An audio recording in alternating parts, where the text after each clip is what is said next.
County Commission meeting together, February 9th, 2016.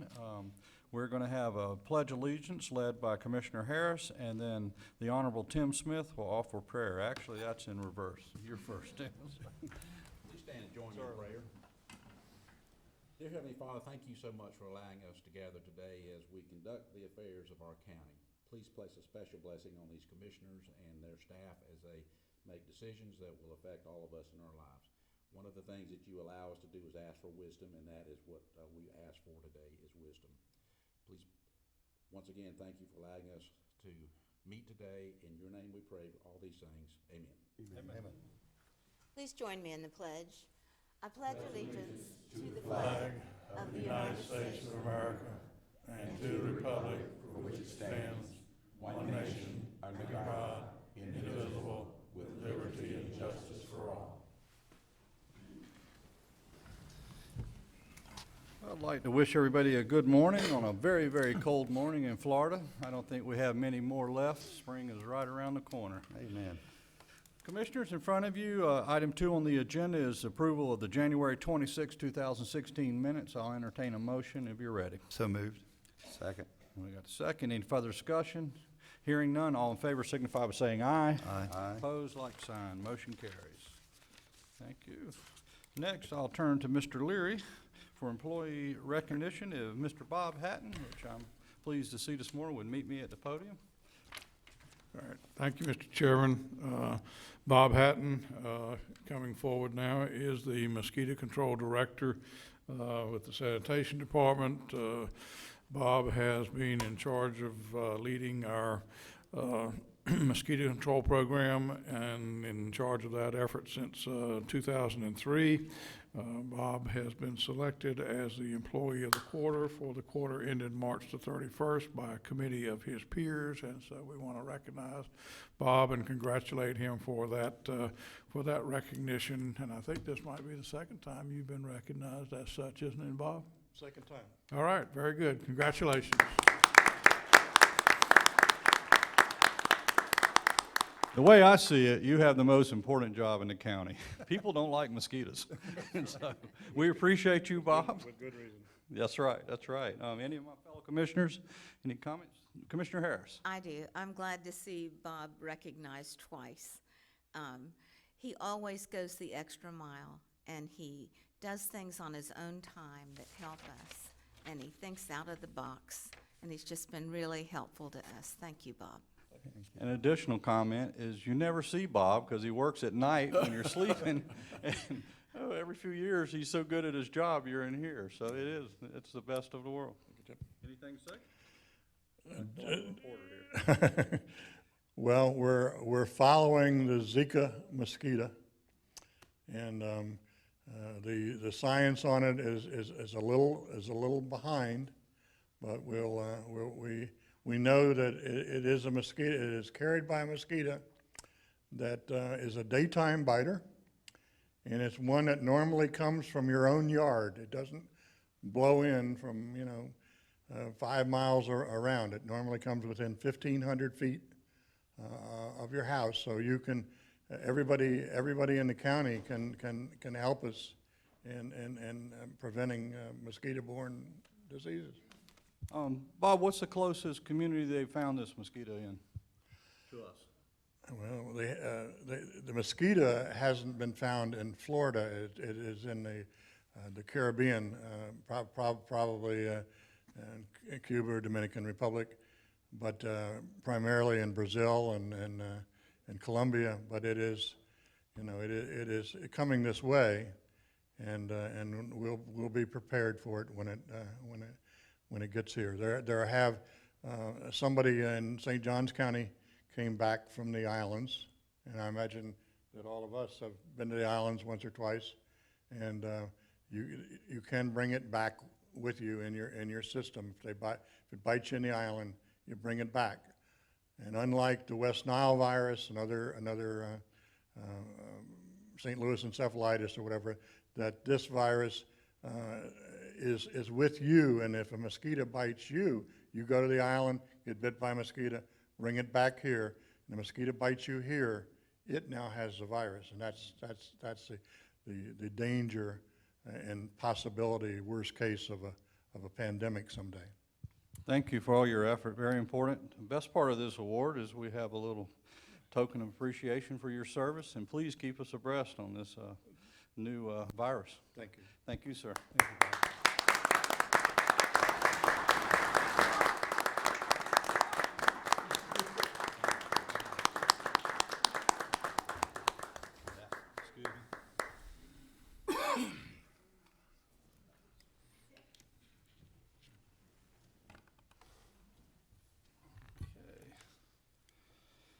Okay, next, a proclamation recognizing Theo Smith Dodge on the occasion of her 100th birthday, a true centurion. Who's representing from your group? Good morning, ma'am. How are you? Marshall, anybody want to comment there? And Commissioner Harris, if I could get you to read the proclamation, I'm not sure. I'll be glad to. You have a copy? Okay. I do. I'll go to the podium.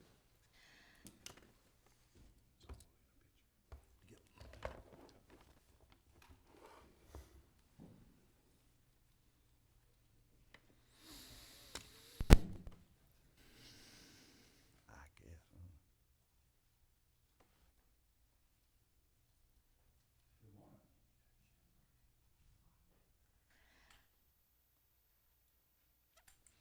Okay, this proclamation is recognizing and honoring Theo Smith Dodge on her 100th birthday. Whereas Mrs. Theo Smith Dodge is a graduate of the University of Florida with a degree in education. Whereas Mrs. Dodge is a 30-plus year retiree of the Putnam County School District. And whereas Mrs. Dodge was a teacher, administrator, and guidance counselor in Flagler and the Putnam County School District. Whereas she is a 25-year retiree of Senior Friends Volunteer Program of the Putnam County Medical Center. Whereas upon retiring from the school district, Mrs. Dodge took 1 year off to travel and entered adult education classes. And whereas she is a blue ribbon artist, an avid reader who continues to check out books from the Putnam County Library and Hastings. And whereas she is the oldest member of the Delta Kappa Gamma sorority and is the oldest member of the Putnam County Gator Club. Whereas she and her husband were charter members of the College Park Baptist Church, which just celebrated their 50th anniversary. And whereas Mrs. Dodge is a world traveler and has privately funded a number of Putnam County students in furthering their educational aspirations. Now therefore be it proclaimed by the Putnam County Board of Commissioners that Theo Smith Dodge is recognized at this milestone in her life and honored on the 100th birthday with best wishes for many, many more. Mr. Chairman, I make a motion that we adopt this proclamation. Okay. We have a motion and a second on the floor. Second. Any further discussion? Hearing none, all in favor signify by saying aye. Aye. Aye. There you go, Ms. Dodge, and I want to be the first to be glad to have you. This, if I could get my commissioners, all of you guys come on down. We want a group picture of you, don't mind, with us, and Yeah, I want to meet Nancy. you do. Here she comes. She's always the most popular of us. Congratulations, thank you. Thank you. I'm gonna get a picture here.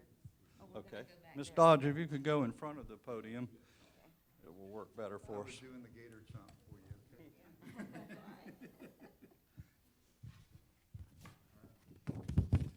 Marshall.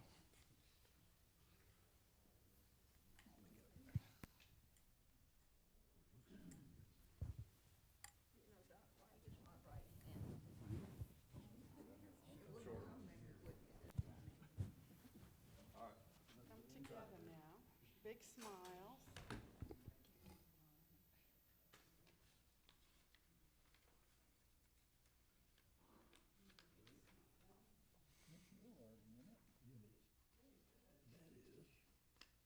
Very photogenic, very.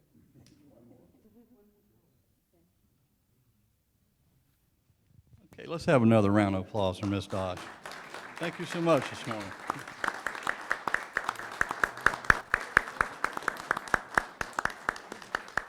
You're revealing the secrets of longevity? We all want to hear. What would be your secret to a long, successful life? Just being healthy, eating healthy, and exercising, and just being active. I've been active all these years. We're very fortunate to have a citizen like you, Ms. Dodge. Thank you.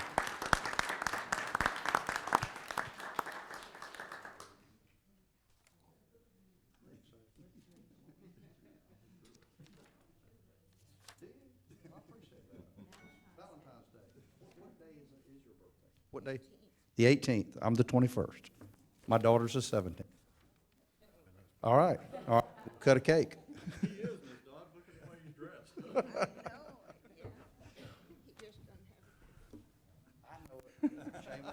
She said he doesn't have a gator tie on. Thank you. We appreciate y'all being here this morning. Thank you, Ms. Dodge. Great day.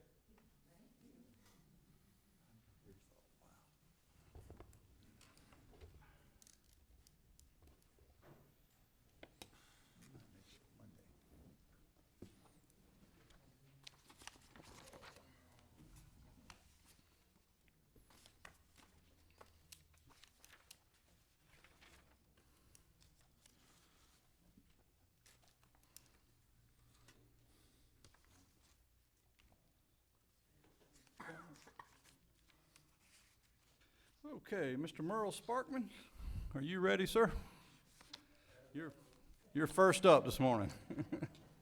Good morning, sir.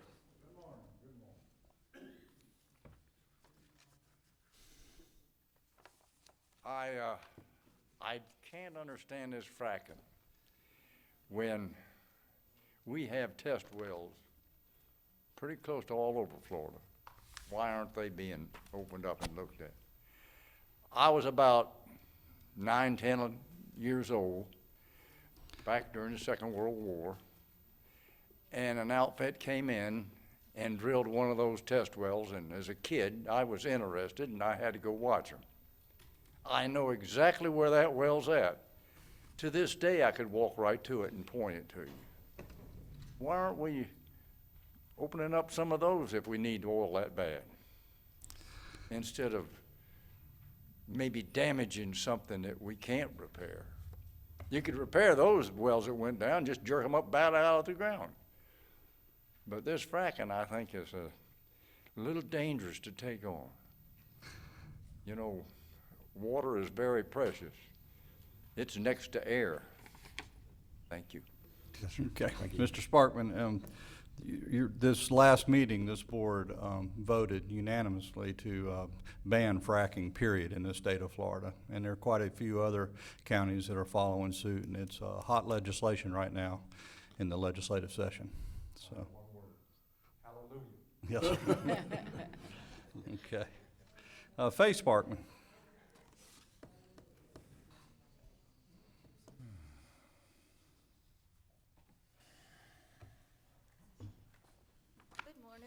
Morning. I like the two reds next together, you match. Anyway, the last meeting I left here and I was really upset. All of you have to work together. So I went home and I picked up my daughter's old Bible. As you can tell, it's well worn out. Something told me to pray about the last meeting, and I did. So I'm going to tell you the truth of exactly how the audit started. A lot of us turned paperwork into all of you, nothing was done. When Senator Hudson and Mr. Van Zant were here, we all got his cards, we asked what to do. He says, send me emails with your name, address, and phone number. We did. There were a whole bunch of us called to come to his office over here in 100. I couldn't go that night because we had company. So I called 4 people to go and represent my husband and myself. They came back and told me what the meeting was discussed about. They wanted to know what paperwork we actually had and what was bothering the most in the county. My comment was, I want to know where all the money went for the road department. That was my question. So then again, we had some more meetings. The morning that you guys were supposed to be in Tallahassee, yes, you all got your information Wednesday. That Monday morning, I went down to Hitchcock's at Ace Hardware. I ran into Mr. Harvey, who's usually in his office out there at that time. And I said, "Hi, Mr. Harvey." He said, "I can't talk to you right now. I have to go get a haircut and get dressed." I said, "Why?" "I have to be in Tallahassee." I said, "Oh, you do?" He said, "You might be surprised at what you see there." He did not know who all of us were, and believe me, it's not just a small group. You should think back about the petitions that we turned in over the landfill. That tells you how many people we can reach. So I really prayed about this. You guys have all got to treat him with respect. He has to do the same for you. If there was a Democratic governor up there in the Tallahassee, all you four would be picked to come, and he wouldn't be. Look at it that way. Because he's a Republican, it shouldn't matter what party we are. I split my vote all the time. And it shouldn't matter to any one of us what's going on, as long as the 5 of you can please work together. Go back and look at your audio from 2 weeks ago today. Look at the demeanor on some of your faces, and then tell me we shouldn't be upset. I want all of you to work together. Treat each other like we have to treat our spouses. When Sparky's sick, I take care of him. He did the same for me. That's the same thing for you 5. Just so you can remember, Larry Harvey did not know any of us that were going there. Thank you. Ms. Becky Slobovian, and good morning, ma'am. Becky, if you give your name and address for the record. Yes, thank you. I'm Rebecca Susan Slobodian, and I live at 1098 State Road 20, Interlaken, Florida.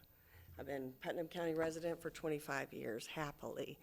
I love serving Putnam County, and I'm here on the behalf of Gary Patel, who is the owner and his family of Vintage Care Senior Living on Moody. And we're having a grand opening and a ribbon cutting, and we'd love to invite all of you to it and the community to it. I've brought flyers. You should have received flyers as well. That'll We be next received them Thursday. yesterday, Becky, and thank you. It's on the 18th. 4:30 is ribbon cutting. It's exciting. I was so happy to hear this was coming years ago, and then to be part of it is incredible. So I hope you come. I hope you know others who need these services, because it's adult day memory care. I needed that for my mom when my mom lived with me here in Putnam County, so Well, I'm glad to have I know this. you're exciting, but the man to my left is way more excited than me. Thank you. Commissioner Flagg's church is next door, and that facility has been problematic in the past, and we just can't tell you how much we enjoy seeing it in its transformation and what the Patel family has done, and we appreciate it. And I'd like to remind everybody that's also the Chamber After Hours gathering that night at your facility. It is. So it all worked out, so everyone will get to come to that, so For thank everyone you.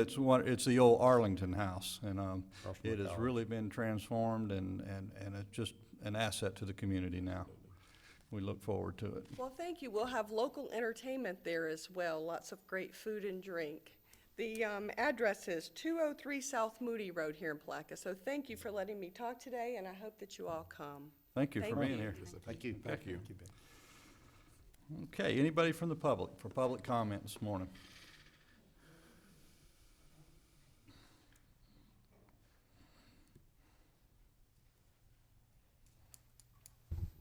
Good morning. My name is Roxana Regan Weeks for Loring Street, St. Augustine, Florida.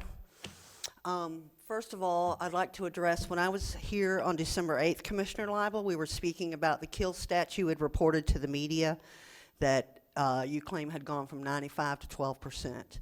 And you said that was my opinion. I said, no, that was documented by the county's monthly kill reports. You then diverted that topic by stating, well, I'm happy to say we haven't killed anything in the last 2 months. That is another false statement. There were 83 animals killed. I inadvertently left that document I printed in the printer tray, but I will email it to Ms. Weaver because I'd like that to become a part of public records. I also, the audit's going to happen, and there's a reason for it. I didn't go up there and get a unanimous vote by the auditing committee for no evidence, okay? And I'm tired of hearing still, 6 weeks later, all of this fuss about the audit and everybody's betrayed everybody. You have to be held to accountability. You're public servants. We put you in office. And if you can't answer us and treat us with respect and give us answers to our questions, then maybe you shouldn't be in the seat. What I am even more outraged by is I haven't heard a word from any of you about this dogfighting incident that happened in December in, I guess it's Hawthorne. It's outside of Interlochen. There were no arrests made. This is an organized dogfighting ring. I just spent $133 at the sheriff's office. The actual documents and the disc were $21. The rest of it was their research fees at $16 an hour. Somebody needs to start holding the sheriff of this county accountable. Nobody was arrested. There was over $100,000 present that night, and drugs, and no charges. And I will tell you this, I have on recording, I met with Captain Deloach and Captain Shawlin on January 4th at the Sheriff's Department. And in that recording, they state that there is a task force. When I said, what's your explanation for no arrest and no seizures? They said, oh, well, all the cars were rental cars, and that this guy in West Putnam, he didn't organize this. They want the big fish. So they're working with a task force in Manatee, Hernando counties, and also with the FDLE. Okay, so I don't accept what they say on face value. From experience, I know better. So I emailed the sheriffs of Manatee and Hernando. Here's the emails. There is no task force. FDLE, I have talked to 3 different agents. They are totally interested in this. However, they cannot get involved because they don't want to interfere with the federal investigation that's already going on in this county by the FBI. Somebody on this board needs to do something about this. In the documents I just left the Sheriff's Department with, there's 133 pages going back years of animal cruelty, dogfighting sites. I have other emails that people have sent me, they have forwarded to me after sending them to the Sheriff's Department, various members, in 2012, 13, 14, last year. Nothing is done. This is a shame. You are to be disgraced that this goes on in your county and nobody does anything about it. There is documented knowledge of this for years. And I haven't heard a single one of you speak out about this dogfighting, but you're still crying about the audit. If you don't have anything to worry about in an audit, then don't worry about it. But do something about this dogfighting because it is definitely a precursor of more violence. And if you're going to allow this in the county, I don't even know what to say to you about it. And I will tell you this, Commissioner Lible, I came here months ago asking, it was probably 6 months ago, asking you to step down from the Animal Control Advisory Board that you've been chairman of for years. This was not an official board. This was something Linda Myers threw together, same people all these years, all throughout killing all the bulldogs unlawfully, all throughout the heart stick, all throughout the egregious conditions at this animal control, criminal acts, everything else that's going on out there. On December 8th, after I left this meeting at the very end, instead of asking a mayor or his designee, you changed it from what I requested to put your appointments in your districts. As far as I'm concerned, all you're doing is putting your puppets in place. And on December 8th, Commissioner Lible, you sat here in your official capacity and waved documents and said, I appoint Darlene Crow. Here's her papers if anybody wants to look at them. You failed to say her full name is Darlene Liable Crow, and you also failed to follow Florida statute by notifying this board and the county administrator and the county attorney that you had a family relationship with this person. And you're required to do so by Florida statute within 15 days. And I'm telling you, if you're worried about an audit, that's the least of your worries, because this dog fighting business, anybody that condones this is a criminal themselves. And I'm going to leave these emails. I hope you hold the sheriff accountable and his department. I hope you ask where that actually, the final figure I was given was $130,000 was seized that night, and drugs. Isn't somebody interested in where all that went? Isn't somebody interested in what happened to these animals and that these people are walking free? And there was another dog fight on January 16th. Nothing. Done. We're done calling the cops, I can tell you that, because it appears to be that Good, Ms. Weeks, please wrap it up. We've had they go in, raid the dog fights. They've been quite aware of this for years. There's emails and documentations, everything. And they go in and apparently raid them and take the money and drugs, and we're not seeing any arrest. The last any time of organized fighting incident was a cockfighting incident in 2010. So somebody needs to do their work here. Thank you. Okay, I'd like to, if you would, Mr. Spells, come on up. It is an ongoing investigation, and we respect that. No, it's not. There's your email. Please sit down, and for the record, Mrs. Darlene Crow is my former sister-in-law. Been divorced from my brother for 34 years, so let's just put that in the record. Okay, Mr. Spells, come on. You have her son working at your tire store, your nephew. Boy, it got warm in here. Well, good morning, everybody. John Spells, 106 Citrus Lane. I come to realize y'all had voted a little while back on the county starting to do its own mowing. And you know, I'm kind of looking at that situation. To me, it don't make sense, because first of all, I see stuff that actually occurs in this county that is county responsibility, but they fail to take the responsibility, such as the ditch cleaning. Because I noticed just the other day on West River Road, right across Fish Creek, y'all have, 2 or 3 wing mowers for mowing the edges and the shoulders of the ditches. But to me, I noticed y'all doing it the cheap way. You send out 6 guys in a truck with weed eaters, and you could take that wing mower with 1 guy and cover more road area and make it look better, because once they cut those tall weeds down, they leave them laying there. And it creates trash and it blocks up the drains. I noticed the other day they was out there on West River Road with shovels cleaning in front of the drains in order to allow the water to run out the ditch. Well, if they would go in there with the grader all and clean the ditches, the water would actually flow a whole lot better. But it seemed like everything that this county is doing is Band-Aids.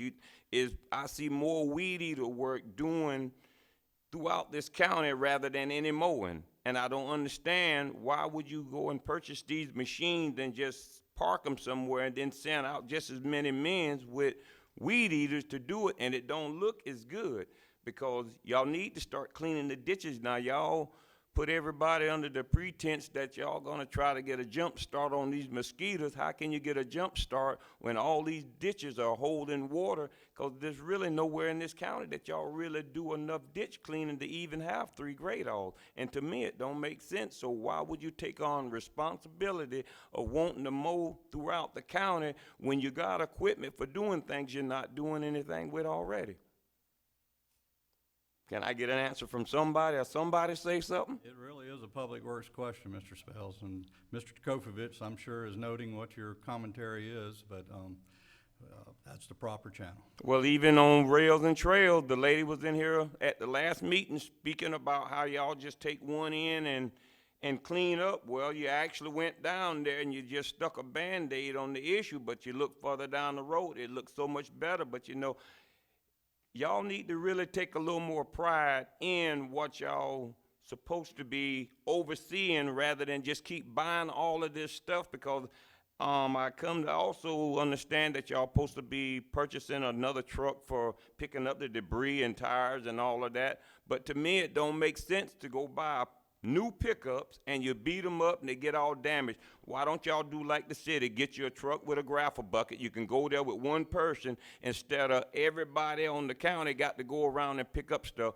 That one individual can ride around, load the stuff up and carry it out there. But you get these nice trucks, in 6 months it looked like you had it 20 years, because I look at all your dump trucks, you don't even have sideboards on them. Those were some good looking trucks when y'all got them, but now they look like you had them for 30 years. So don't just keep throwing taxpayers' money away getting new stuff, and then in 2 or 3 years, you're ready to get rid of it because it looked bad. Thank you. Thank you, Mr. Spells. Anybody else from the public for public comment this morning? Yes, you would.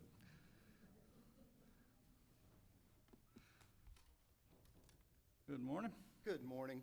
Mr. Hatton, when he was up here, mentioned the Zika virus.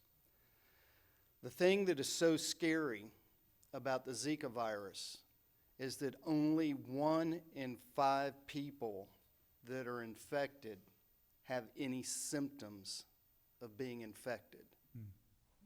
Next week, I am going to the Caribbean. I will be wearing my insect repellent and everything else. For the next 3 weeks when I come back, I will also be wearing my insect repellent to make sure no mosquitoes bite me and create a reservoir. That is one of the major issues with the Zika, is so few people have symptoms. Almost everybody is asymptomatic, and that is how it gets established quickly into locations that never had it before. And that's what makes it so scary here. As soon as we get back up into the 70s again, the Aedes albopictus and the Aedes aegypti, which are the 2 possible carriers of that virus, will be going again. And if the board would like, I will prepare a presentation for a future meeting to get the word out to the public of what can be done. As long as you make sure there's no breeding sites around your home, make sure that your bird baths are emptied at least twice a week and refilled. Make sure that your rain gutters on your house haven't sagged and there's a little area that's holding water. Those are the type of places where these mosquitoes breed. If you have oak trees in your yard with tree holes in them, please make sure that those things are filled either with sand or cement or plaster or something like that to try to eliminate all the breeding spots. Because I am definitely afraid it is going to be here. How soon it gets here, our mosquito control in the United States is better than it is in Central America and the Caribbean, but it is an issue that worries me and worries most of the mosquito control professionals throughout the state right now. So if the board pleases, I'll put together a formal presentation for a future Any form meeting. of public awareness, Mr. Gass, is welcome. Right. Absolutely. We thank you. Thank you. Sure. Okay, anybody else from public comment this morning? All right, seeing none, we're going to move on in the agenda to the consent agenda. Commissioners, any items wishing to be pulled? I've been asked to pull item F We have for F. some further review.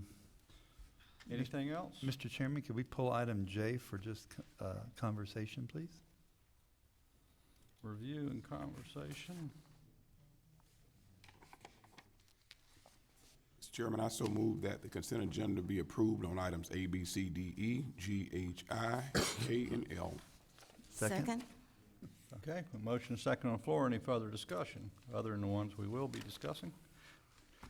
Hearing none, all in favor signify by saying aye. Aye. Aye. Carries. Okay, let's start with F. Commissioner Pellicer? Ms. Sparkman had some questions about that, and asked me to pull that information about the truck purchases, 2 half-tons and 1 1-ton. She can explain it more as to what your question was. You asked me to pull it. I've done that, so. Mr. Chairman, can you read the memo that we have on the front side and then engage citizen participation. Oh, let's see what we have. The reason I asked him to pull that is. Just a minute. Just a minute, if you would, Ms. Spartan. Okay. We have a request from a commissioner. It's actually a memo from Bill Rulon. You go Want me- ahead. want me to read it? Commissioner Flagg, you have it right in front of you. Okay. Fleet Maintenance Department referenced the consent agenda item concerned, item F. A question has arisen regarding this consent agenda item to be presented during the board meeting. The heading of that item is incorrect with respect to the word Ford. If we reference the pages 42 through 45, the units being purchased are Chevrolet half-ton 4x4 extended cab trucks. Generally, when we deal with Beck, it is through their commercial division, which formulated the quotation on the Ford division letterhead rather than the Chevrolet division's letterhead. Along with the question about this purchase, a quotation was sent by a citizen related to a previous purchase. The quotation cited was an out-of-zone quotation. Occasionally, prices vary slightly from zone to zone. Putnam County is in the northern zone, and I understand the quote was sent from the central zone. So just wanted that to be a part of the record, Mr. Chairman. Okay. Thank you very much, Commissioner Flagg. Okay. Ms. Sparkman. I just have a question. Is this stuff put out for bid? And then my second question is, even if you purchase 3 new vehicles, do we have the employees to use them? But I want to know why this stuff is not put out for bid.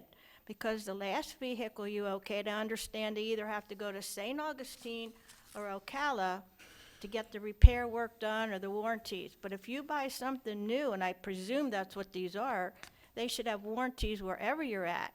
And I'm quite sure if you put this stuff out for bid, you could get a lot cheaper than what I'm seeing here. That's all I have to say. That's not the case, Mrs. Sparkman. If you'll hang on, we'll get you an answer. Mr. Leary, you want Mr. Rulon yourself? Who would like to address this? Or we have, as far as the options that we have as a county. Well, in terms of it being put out for bid, I mean, it's being purchased based on the fact that there was state contract price is being met by a local vendor, and the agenda item that is before you is for you to waive the requirements in the purchasing ordinance to enable us to buy from a local dealer who has agreed to match the state contract price. Okay, Is Mrs. that Sparkman, correct, do you Mr. understand Manning? that? Okay. You understand that? And of course, it's cheaper to have it serviced and maintained here locally, and we have matched the best state price. And we have that option written into our ordinance. Mr. Tim Ho, you want to approach the podium? Come on. Your name and record for the address, please. Yes, sir. Tim Hoteling, 105 Riverside Way, San Mateo. Some of what you say isn't fully in accordance with what I've learned from the State of Florida Sheriff's Association, working in conjunction with the county government association that go to an awful lot of work to create a massive amount of bids, putting out for all of the individual little types of add-ons that are available for any governmental entity in the state of Florida. They post online some prices. Those prices are fluid. More importantly, or as importantly, the selection process of what you get off of line isn't as refined as one would get when they work with the designated dealers that are selected for sales.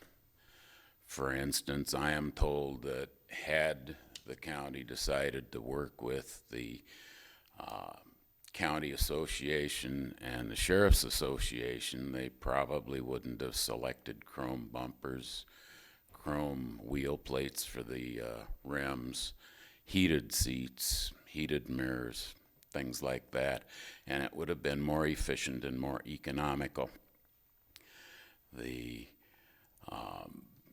curious thing to me is that, you know, y'all want to give it to Mr. Beck, which is fine. All around the county, they sell like 5,000 to 6,000 vehicles through the Sheriff's Association every year. There's lots of dealers that are in competition that make more money from the maintenance area, which is what Mr. Beck would get through his maintenance things. Mr. Beck could have bid for these contracts to sell these vehicles had he chosen to, as he did for his Nissans and an electric, I think Volt they call it. He's the designee on that. He chose not to even submit a bid.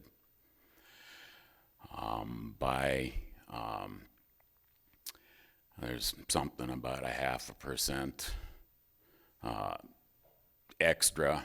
My understanding is that the county's paying somewhere between $800 and $1,300 more for these units for the privilege of giving it to Mr. Beck, the sale, without entering into conversation with the dealer that went through an awful lot of expense and an awful lot of time to actually go through the bid process. I also am curious as if, in fact, you chose to go through the bid process and open it up, if there wouldn't be another dealer that would say, well, gee, maybe I'd like to do that too. And you all know that if Mr. Beck had one of your vehicles, county vehicles, go in and receive substandard warranty service, Ford Motor Company, Chevrolet Motor Company, whoever, would climb all over his tail end, and that thing would be remedied real quickly. He makes a lot of money on the maintenance issues. Just being nice to Mr. Beck, Beck isn't, I don't know that that's really a legitimate purpose, but y'all aren't, it isn't as presented. Thank you, sir. Unless you have any questions. Well, Mr. Chairman, you might want to ask Mr. Rulon to explain to you why the package that yes. was selected and the pricing involved in that. Mr. Rulon, if he you could handled come to that. the podium, please. And,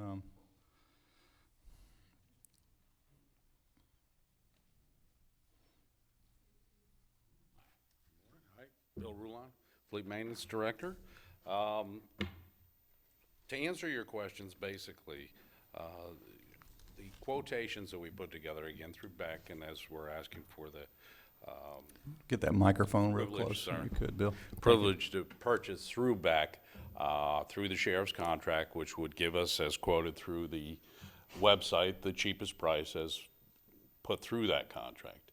I understand, you went through another dealership which is in the central zone, and there was a difference in pricing there, which is understandable. That's a different zone. Beck, unfortunately, cannot utilize that centralized quote. So keeping that in mind, again, remember that we would have to get delivery charges. We would have to go pick it up. We'd have lost man hours. We'd have fuel. That's a 211-mile trip to do that. But nonetheless, Quiet, please. what we're doing is basically we are keeping our monies in town. And what that allows is Beck to provide the services to us as the county. We have a negotiated rate with them that's less expensive than the normal person who comes in the door. We also, especially with the emergency vehicles, when we go up there with one of the vehicles, we are first in line.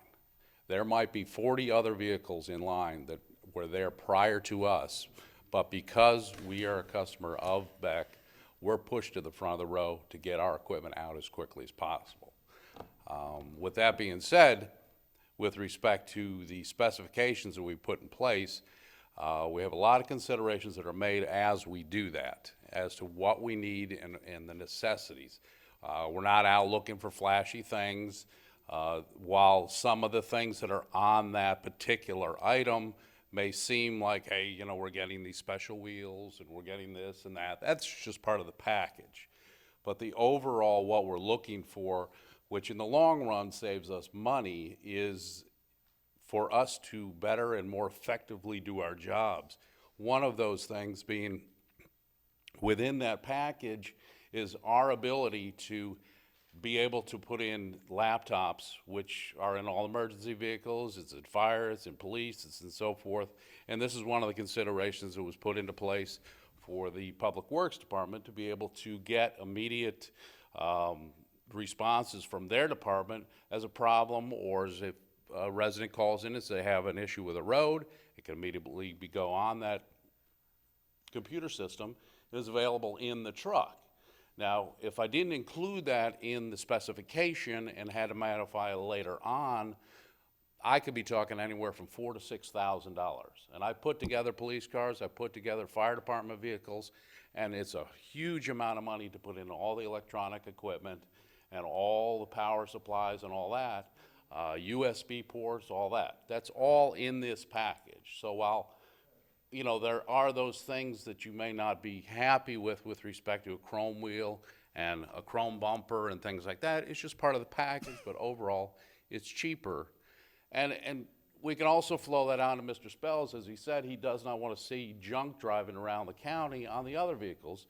So now that chrome bumper and that chrome wheel portrays the county as a nicer place, okay? You know, we're not doing this or speccing this out to get some special vehicle that drives around and, you know, offers like we're spending money. All right, Mr. Rulon, Mr. Pellissier has a question for you. Sure. please. It's not a question, it's a comment for anyone that has a disagreement of the purchase of this vehicle.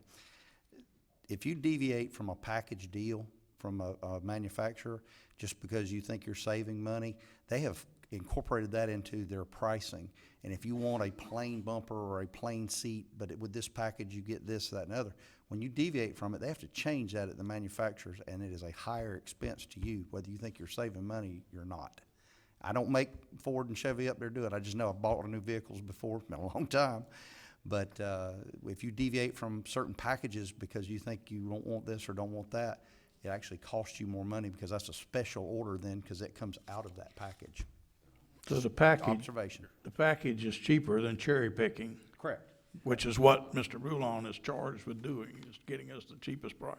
Correct. And no disrespect to Mr. Rulon and no disrespect to you, Walton. Thank you. But, and that's been my experience in the past. All I'm doing is conveying to you the information that I understood from the representative from the Sheriff's Association, who gave me a similar lecture to the other event, to the other story, because they do are in fact aware that they have to put together police cars and emergency vehicles that have special power requirements, and those are all spec'd out within that.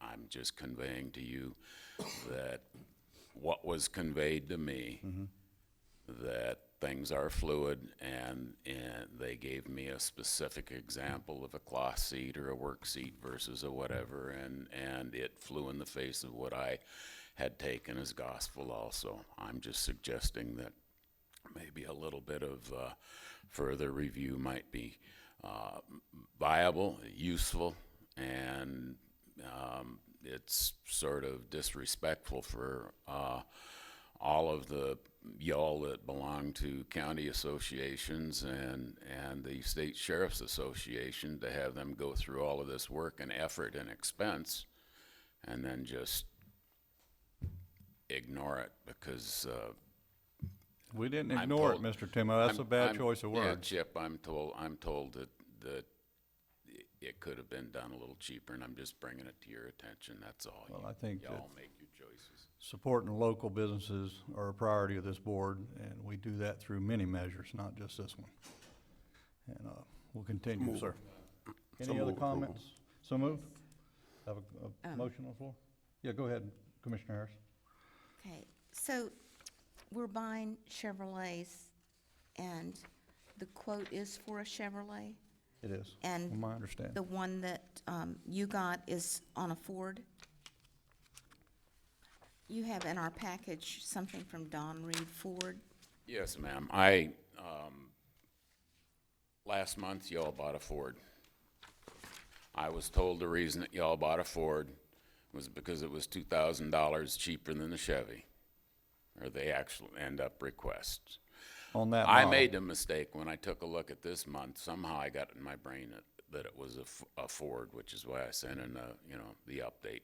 I didn't realize the Ford dealer was bidding out Chevys. It just, with all of his stuff around here, Well, I the dealer figured had- I figured a Chevy guy could sell a Chevy here, but There's a anyhow. commercial division that handles all of it. So, okay. Dyslexic, what can I say? I think, y'all had to, change that too. In any event, that bid was matched number by number for the unit that you bought last month. And that was the price differential, so. Well, this is just really confusing. I've been looking at these, and I've been trying to figure it out, and we're comparing apples and oranges. So how can we say there's an $800 difference when we're talking about two different vehicles? You can't. Ms. So- Harris, you're not comparing apples and oranges with that. That was the bid that you were comparing for the specifications for what you bought last month. I was unaware that you were in the process of buying more vehicles. I was bringing to your attention that your purchase of last month might have been more economically done, and that those were the comparisons, and they were the direct comparisons. And I extrapolated, forgive me, that at that time I thought you all were buying more Fords. And from that extrapolation, I figured that the amount of savings would be number for number. Perhaps it's not. Perhaps, again, you might want to revisit the initial thought that Fords are $2,000 cheaper than Chevys. I don't know. Your decision. You said 2,000 different earlier. 2,000? Okay. And there's a slight discrepancy, or I shouldn't say discrepancy, between the Ford and the Chevrolet. As we've indicated with the Chevrolet, they are extended cabs, so they have the rear seat, whereas the Ford does not. Now that, that's the price difference. Now, I typically, on my end, try to stay with the Chevrolets, because that's the general bulk of our fleet on the end of Public Works and fleet maintenance and so forth. With respect to the Ford, that's through sanitation, and Mr. Gast had indicated that he really would prefer to have a Ford. And that's the direction we went. Basically, looking at the county overall, it's a 50-50 split between Ford and Chevrolet. We have both. We try to keep continuity the best we can, but, each department's budget is. Mr. Chairman. So, Yes. The main issue that I want to drill down on is that, number one, processes and procedures were followed. State contract is what it is. The homework is done prior to specifications again, whether it's a package. We all know that if we seek out specific single option items one at a time, that the total cost is always going to exceed any package. When it comes down to quote, selecting a local bidder, we keep saying among the legislators here that we want to protect and expand the local job market. And so just because the dealer who is mentioned happened to have multiple dealerships in this community, I don't think that there should be a penalty just because that person is progressive in owning dealerships. And at the end of the day, I think we need to keep our personal preferences as far as whether we like a dealer or don't like a dealer. This is a business relationship there, and I think that I'm satisfied with how the state contract was used. The budget director evaluated once it came from your department up to the administrative level here, and at the end of the day, when processes are followed, procedures are followed, and we are assured that we have the best price there, and when a local dealer matches the state price, then to me, this commission should feel compelled to honor that. Okay. Could I ask one question? Mr. Flagg? Through the chair. Yeah. You indicated that the process goes from Mr. Runyon, I believe? Rulon, pardon me, to the budget director? It goes to administration to come to us. It's a process. Well, you used the word budget director, and I was just curious who that We do have a budget person was. director. Budget director, will you be recognized? Budget officer, Stacey Propel? very competent. I just, That's fine. You, the position was vacant, that's all. you're not giving us enough credit. I just saw the announcement yesterday, still hanging from a board, so. Okay, all right, we'll get it pulled down. Okay. So move that the Public Works waive a purchasing ordinance and purchase of vehicles as stated on item F be approved. Motion on the Second. floor? Second. All in Mr. favor Chairman, I have a- signify by saying, what's that? I have a question. Yep. This is to our attorney. You know, last month we did this and we made an exception again. And you're working on a change on the ordinance, correct? How's that coming along? Yes, I'm working with Ms. Papel to put together numerous changes in the purchasing ordinance, and one of which will be to tweak the section, I believe that you're concerned about, which is the local preference and allowing it to apply by its terms Right. to this situation, as well as to when the county initiates the bid process. But I mean, it's an ongoing process. We're Okay. working on it. I don't know if Stacy can. We're working on it. That's what I needed. Thank you. Well, Ms. Papel wanted to say something. No. Just that it's not one little change we're making. We're relooking the entire ordinance together, so it is ongoing. Thank you. Question? Okay, question's been called. We'll get a second? Yeah, Walton second. Okay. All in favor signify by saying aye. Aye. Opposed, like sign. Okay, item J, Commissioners. Yes, Mr. Chairman, I'd like, Don, could you come up, please, at the pleasure of the chair? And a lot of people in the public don't attend our transportation meetings, and I think these are some good items that need to be brought out in the public. So Don, if you don't mind, Mr. Jacovich, I'm sorry, would you explain what we're doing here?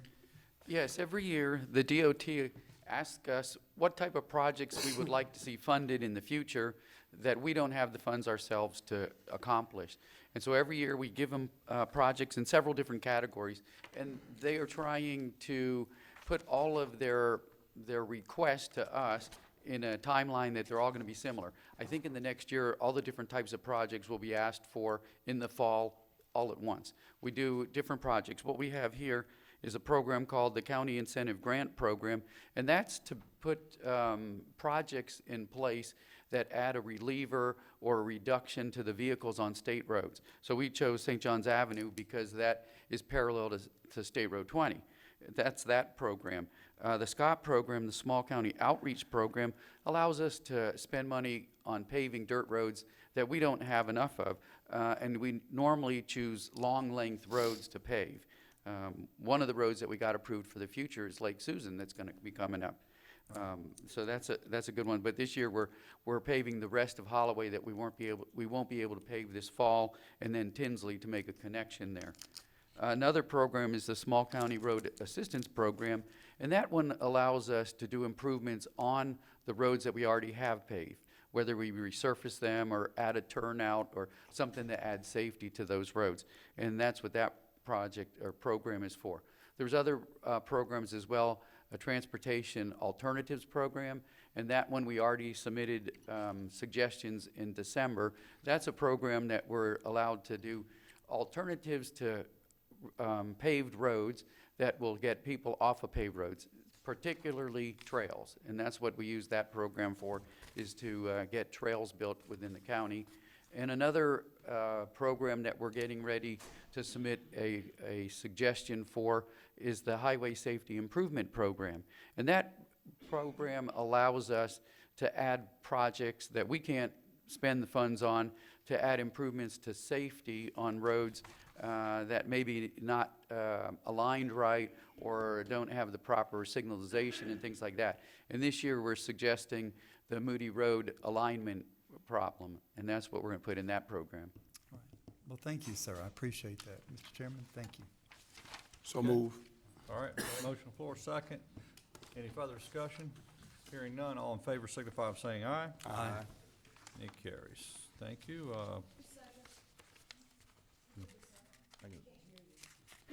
Second. Mr. Sammons, do you need any time to set up? Are your commissioners on a break? You okay? All right, let's go.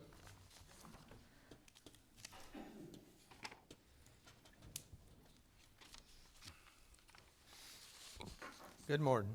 Good morning.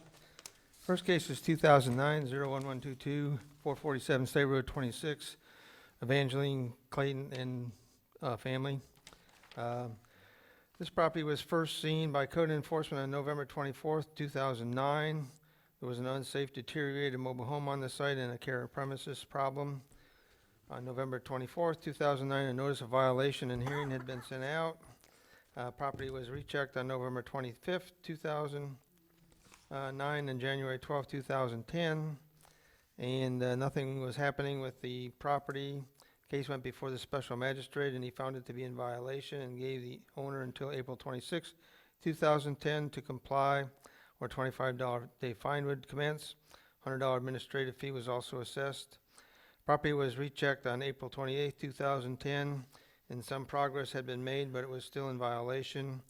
A notice of hearing to contemplate foreclosure and abatement was sent out on June 30th, 2010. Special magistrate heard that and ordered the property to either be foreclosed or abated on October 21st, 2010. Time passed, the property continued to worsen. The case went back to the special magistrate on March 20th, 2014, and he ordered the property to be abated or foreclosed upon. Cornelius Clayton, who is in the audience today, I guess, was there at the meeting and agreed that the property needed to be abated. On August 1st, 2014, a letter was sent out concerning the Board of County Commissioners meeting to discuss the foreclosure and or abatement. On September 9th, 2014, you heard the request, and basically Ernest and Cornelius were here. You decided to give the Claytons another 90 days to come into compliance. An inspection on December 23rd, 2014 indicated that the mobile home had been demolished, but there was still some debris on the site.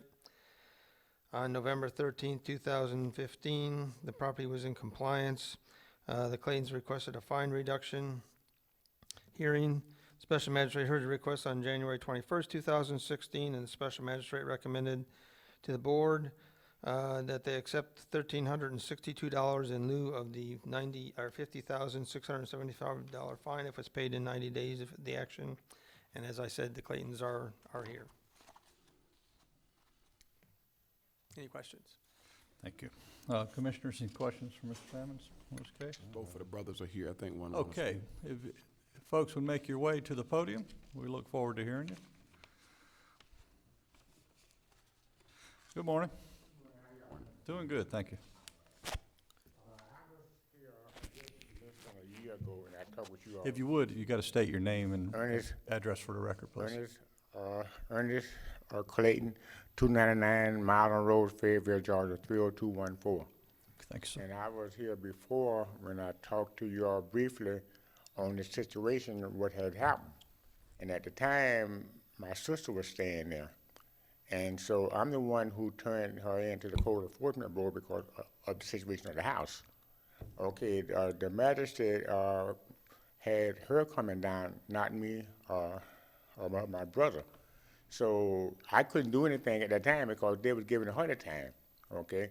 So when she didn't do it and I came down, and when I went to talk to the magistrate, that's when he said he didn't want to hear anything I had to say, okay?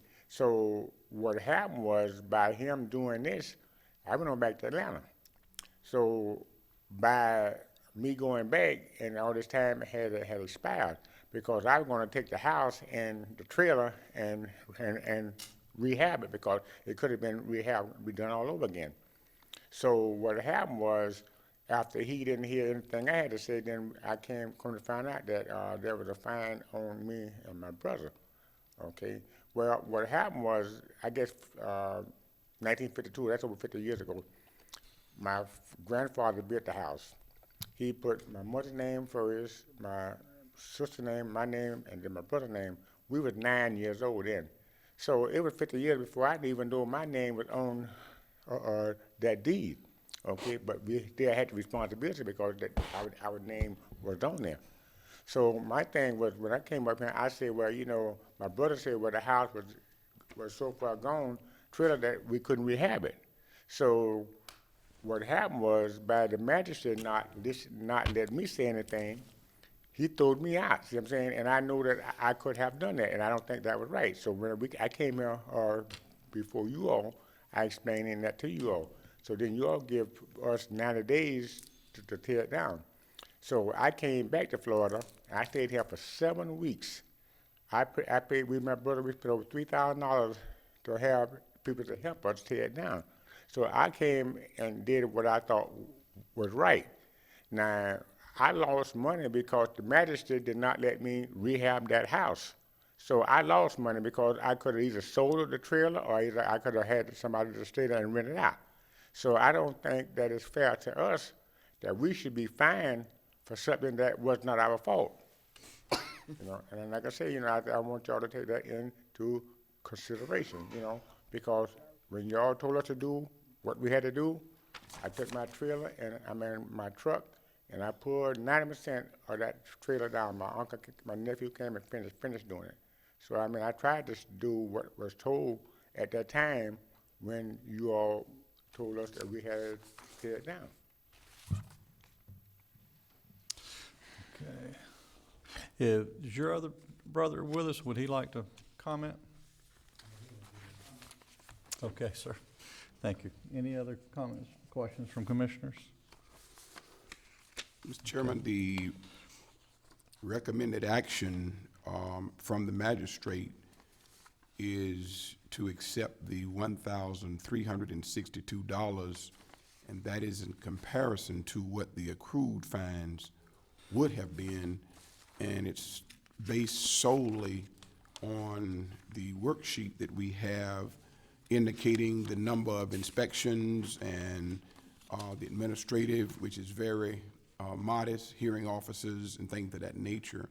So I guess the question to Mr. Ernest Clayton is that, what do you think the magistrate should have done differently as it relates to the assessment only?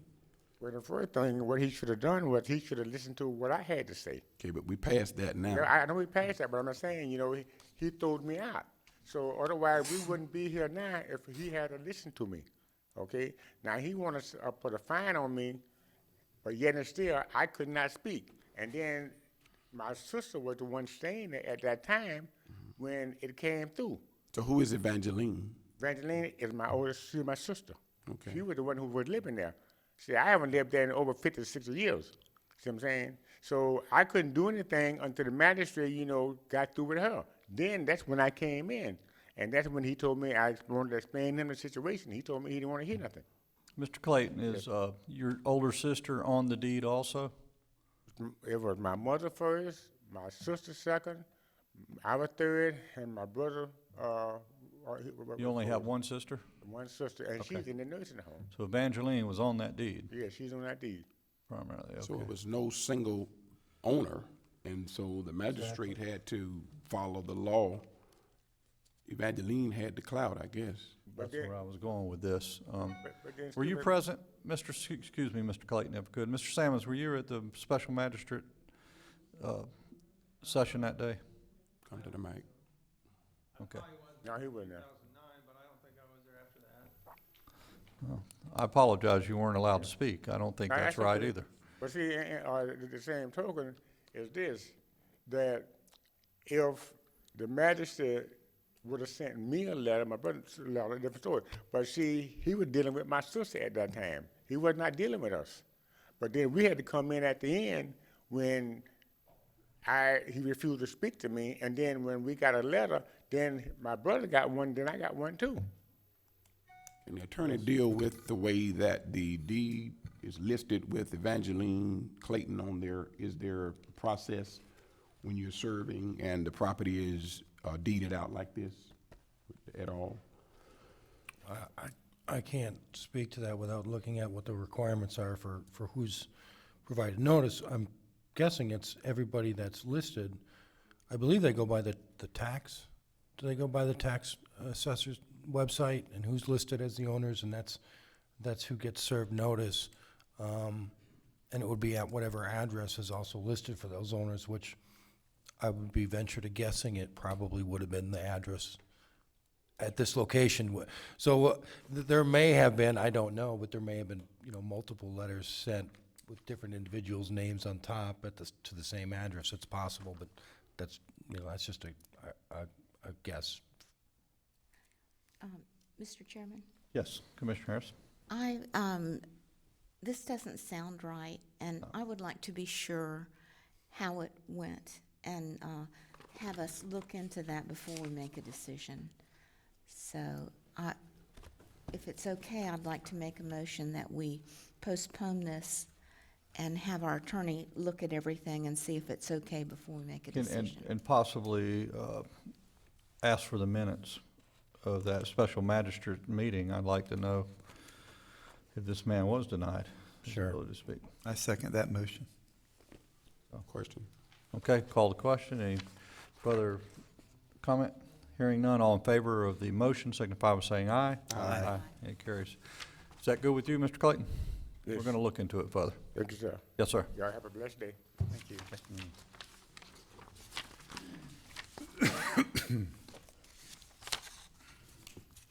Next case is 2009-00583, 107 and 109 Adventist Lane in Hawthorne.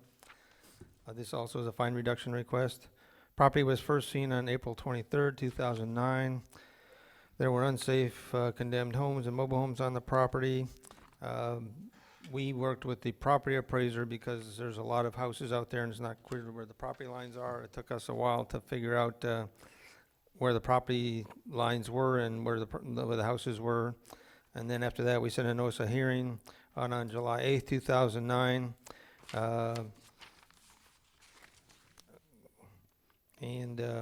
Special magistrate heard the request on September 17, 2009, and found the property to be in violation and gave the property owner until August 26, 2009 to bring the property into compliance, or a $25 fine per day fine would commence. $100 administrative fee was also assessed. An inspection on December 2nd, 2009 showed nothing had been done. Inspections were done on January 12, 2010 and February 5th, 2010. There were still no changes. The case went before the special magistrate on June 17, 2010, and he ordered foreclosure and or abatement. The daughter of the owner came in and contacted code enforcement about the upcoming special magistrate hearing to express desire to come into compliance. On October 15, 2015, the special magistrate discussed the property with the owner and her daughter and gave them 60 days to come into compliance. On December 15, 2015, the property was in compliance. A fine reduction hearing was held on January 21st, 2016 with the special magistrate, and he recommended that the $55,000, $125 fine be reduced to $1,265 if it's paid within 180 days. And that's the recommendation. I believe that they may be here. Yes, they are. Yes, we do have, you guys like to address the board? Mr. Chairman, can I Yes. point out, Mr. Sammons, before they come on page 60 at the bottom, that should be a comma right there, where except instead of 1.265, should be a comma right there. Just before, it's a little typo that needs to Yep, be. I see it. Okay. Okay, good morning, ladies. Good morning. How are you? My name is Angela McCaskill. I'm here with my mother, Beulah Williams, whose name is on the property as well. First of all, the property, I think they got notice in 2009. My mother's name is on the property with her mom and her brother and other siblings, but they're, I guess, the ones who are responsible for the property at this time. My grandmother died in 2002, and the name was never removed from the property. And when they went out and found that there was a problem with the land, there was some violations with the property, they were sending the letters to my grandmother's address, which was never forwarded to my mother, who lives in Miami. So the coding on the violations kept adding up, and we had no knowledge of it until recently. I think last year, about 2014, they said the land was in foreclosure since 2009. So we came up immediately, came to the hearing, I think it was in October, and they told us we had to clean up everything. So we made an effort, we got everything together, we spent the money and to get the trailers demolished. And there was trailers on there, because as they said also, some of those trailers that were on the property do not belong to my grandmother. They were other people's property from the Seventh-day Adventist campground, but because we were told that those trailers were on the property, we had to have them condemned as well. They were not able to be lived in, but we were still getting appraised for them as being a living property on there. So we're actually paying property taxes for those trailers being on there, and they did not belong to us. So to try to resolve the issue with the compliance problems, we just went ahead and had the trailers torn down. And also the only property that was on the land that actually belonged to us was the wooden house that was my grandparents' house, and that was demolished as well. So we came into compliance, but we asked for the fee reduction, and if possible, we'll accept it, or even if you could waive it, that would be appreciated. Okay, let's get this. So it is next door to the Seventh-day Adventist campgrounds on the lake in Johnson. And is it safe to say that the Seventh-day Adventist folks actually had a trailer on your property and using it for camp activities? At the time when I was growing up there, I remember there was a man there named Mr. Jesse who owned a trailer in back. He died off. And also another trailer was there, Mr. Campbell.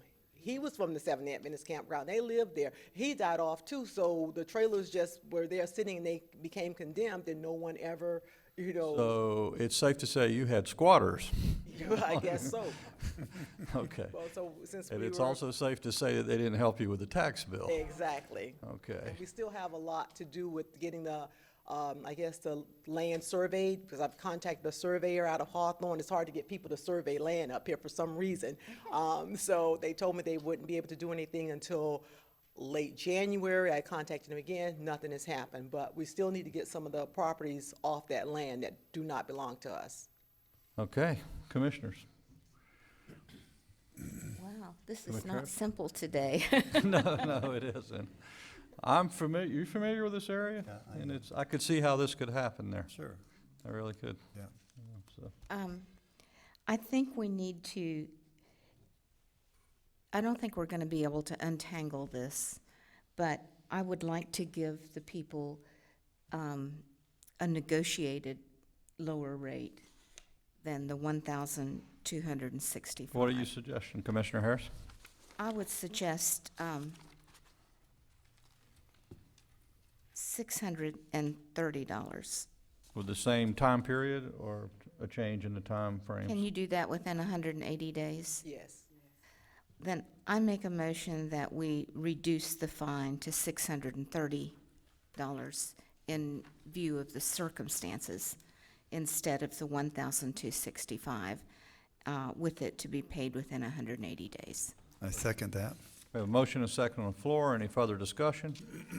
Hearing none, all in favor signify by saying aye. Aye. Aye. It carries. Thank you. Thank you, ma'am.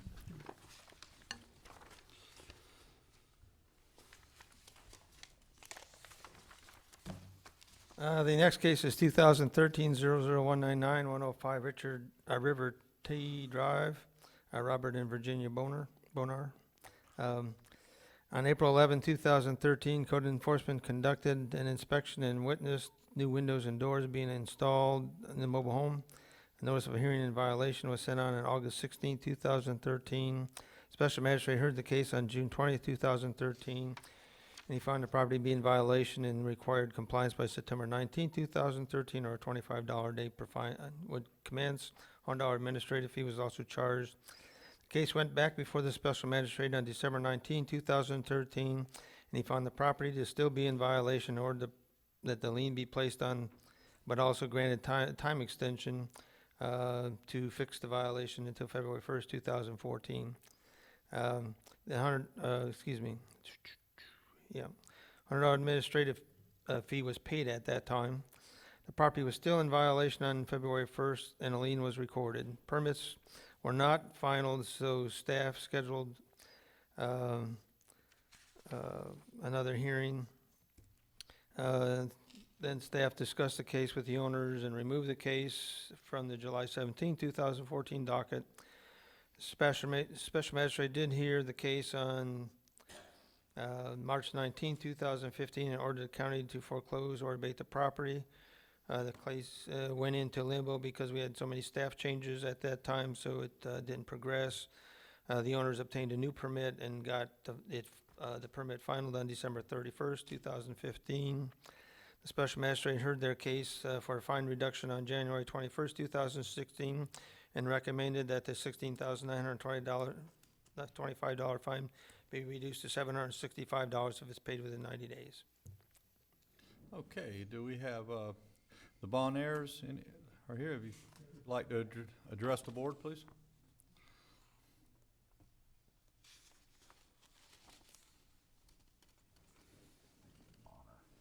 Bonner.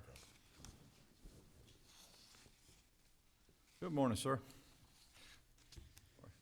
You would state your name and address for the record. Robert Bonar. The reason this thing drug out so long was that when we had started the window project and what have you, we had just bought the trailer, and we're planning on redoing it. And we had to have permits, but we had to know what we were doing. So anyway, we got going, and we weren't there 2 weeks till a business that we had sold up north, the owners walked away from it, and we ended up having to go back.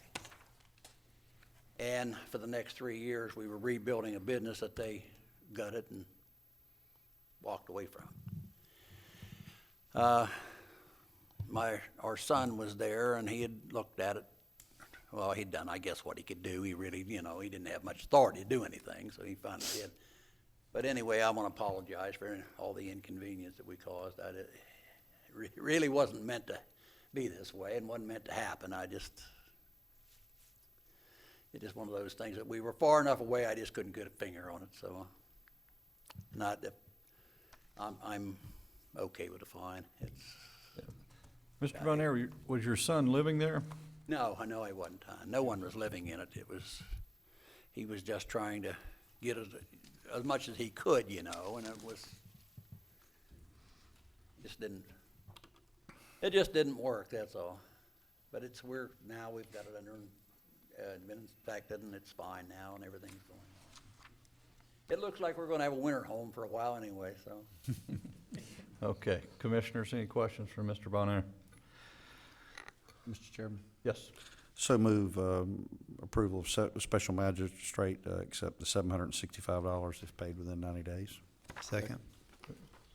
Motion is second. Any further discussion? Hearing none, all in favor signify by saying aye. Aye. Aye. Thank you, Mr. Bon Air. Thank you, sir. Thank you. Thank you for being here. And welcome to your new winter home. The next case is 101 Crescent Lakeshore Drive. It's a fine reduction hearing for Mr. Villegas and Escamilla. Property was first seen on February 25th, 2010.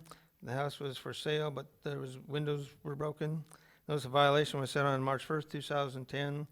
The property was rechecked on April 7, 2010. The property was still in violation. A notice of hearing was sent out. Inspection of the property on June 3rd, 2010 showed that the door was now open as well. The case went before the special magistrate on June 17, 2010, and the special magistrate found the property to be in violation and gave the owner until July 26, 2010 to bring the property into compliance, or a $25 a day fine would commence. $100 administrative fee was also charged. The property was inspected on July 27, 2010, and was found to be still in violation. It continued to be in violation for the next year. Staff received a call from the Bank of America stating that the property was now in compliance. The fines continued to remain in place through though the property was still in compliance. Staff received a fine reduction request in early 2016 from the new owners, the Escamilla and Villegas, excuse me. Special magistrate heard the request on January 21st, 2016, and he recommended the county accept $584 in lieu of the $13,170 $5 fine and $100 administrative fee for the reason that the new owners were not involved in the property during the time it was in violation. I don't know. if Okay, we have the clients, okay. Are you Mrs. Escamilla? Yes. Oh, please, if you would, state your name and address for the record, please, Ms. Escamilla. My name is Julissa Villegas, and my address is 101 Crescent Lake Shore Drive, Crescent City. Okay, And I cannot speak well English, but get real close to that. but I agree for pay the $584 Say she agreed to and pay the fine. before 60 days. Okay, Okay. So move. all right. Second. Got a motion and a second on the floor. Any further discussion? Hearing none, all those in favor of staff recommendations signify by saying aye. Aye. It carries. Thank you. Okay. Thank you, ma'am. Thank you. Thank you. Bye. The last case today is 2010-0285, 125 Wirtz Road in San Mateo. The latest Dirt LLC owns the property now. The property was first seen on March 24th, 2010. There was a 24 by 24 metal building that was erected without the benefit of permits, and another accessory structure that had been turned into a residence. Notice of violation was set on April 20th, 2010. The owner came in to the office on June 10th, 2010, and requested a 60-day extension, which staff agreed to. Staff re-inspected the property on October 27, 2010, and found the property still be in violation.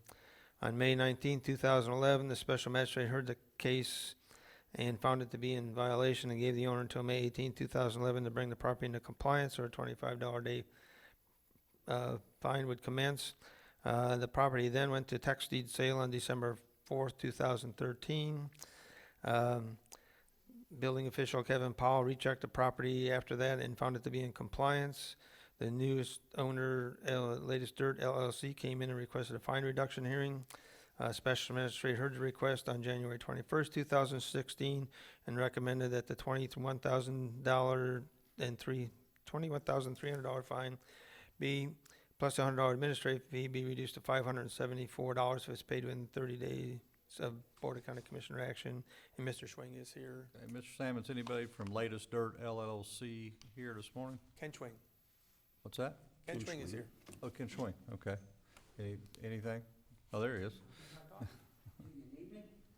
Don't need you, but if you want to come down and talk, you can.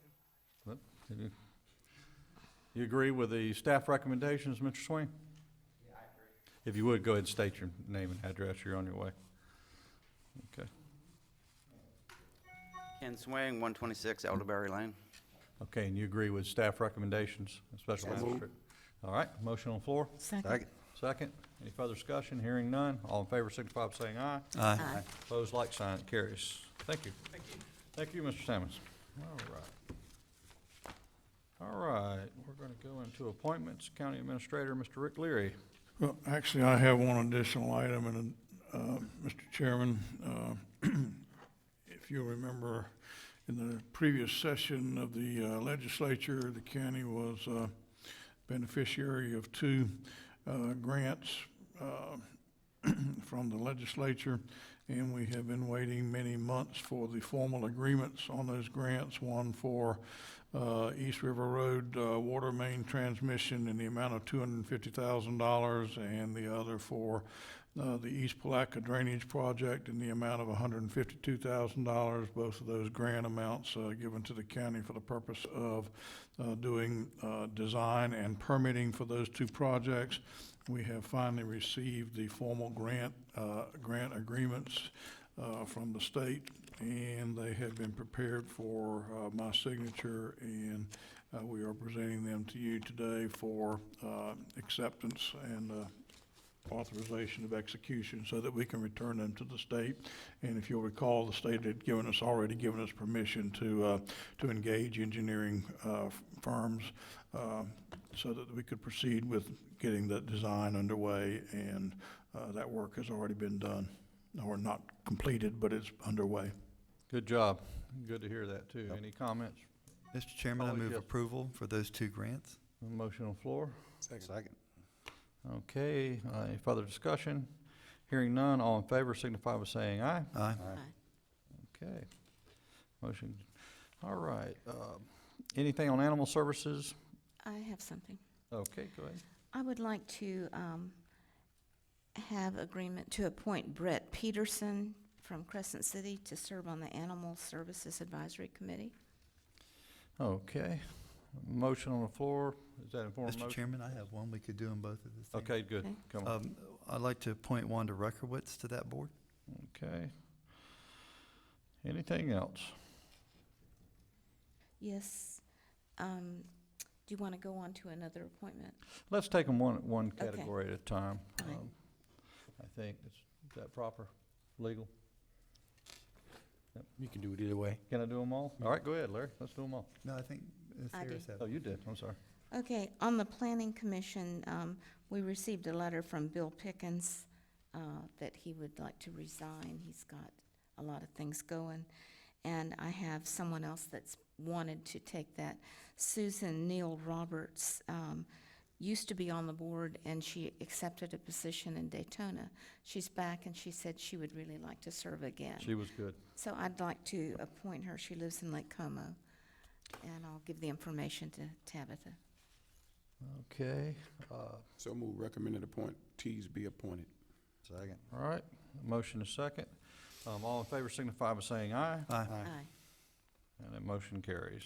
Okay, before I go any further, I want to go back up. I went right over L. Is that an action item, appointing Mr. Browning to? You took action on So that. that was a Oh, we consent. did, it's on the consent agenda, I'm sorry. I don't know what I'm thinking. All right, County Attorney, Mr. Stacy Manning. I have nothing further. Okay. Clerk of Court, Mr. Tim Smith. Thank you, Mr. Chairman. We have no items today. Thank you. All right, thank you, sir. Thank you for offering the prayer. And Commissioner comments. Start on my right with Mr. Larry Harvey. Thank you, Mr. Chairman. I'll be attending my first board meeting as the appointment from the governor to the Northeast Florida Regional Planning Commission this coming Thursday. Okay, congratulations. Mhm. Anybody else? The weekend was fun. I have something. I wanted to show the shirt for the Iron Horse. I went out to Floor Home Saturday morning, and I've never been impressed. I mean, I've been to this event twice, but I really stayed around a long time Saturday morning. But these folks come from all over the world. And I have to tell the story about this Polish man that came from way up north, New York City, got transportation down to St. Augustine, had his bicycle on this car, and then he had a business in Jacksonville, rides the bicycle to Jacksonville, does his business, rides back to St. Augustine. I think he had a meal, he said, and then rode to Palaca and got a hotel room. The very next morning, he gets up and rides to Floor Home and runs 100 miles. And he comes back and he does well. And the lady that put the wife of the man that put the event on, which our Tourism Development Committee helps a lot, asked him if he wanted to ride back to the hotel, and he paused for a minute. He goes, "I am a bit tired." But what an event, though. It was really neat to see these athletes, and they're all ages. I mean, from kids all the way to 80 people in their 80s, and they run 100 miles within 24 hours, and it's pretty amazing. Wow. Camping all up and down our rail trail there, and it was quite fun. I enjoyed the event, but I had to share that story with somebody. That's a great story. Yeah, go ahead, Commissioner Harris. Okay, I was just going to report that I'm very thankful that I'm healing from my eye surgery. Everything isn't through yet, but I have been given permission to drive. So Lloyd will not be driving Miss Nancy and coming to all our meetings unless he so Doggone it. chooses.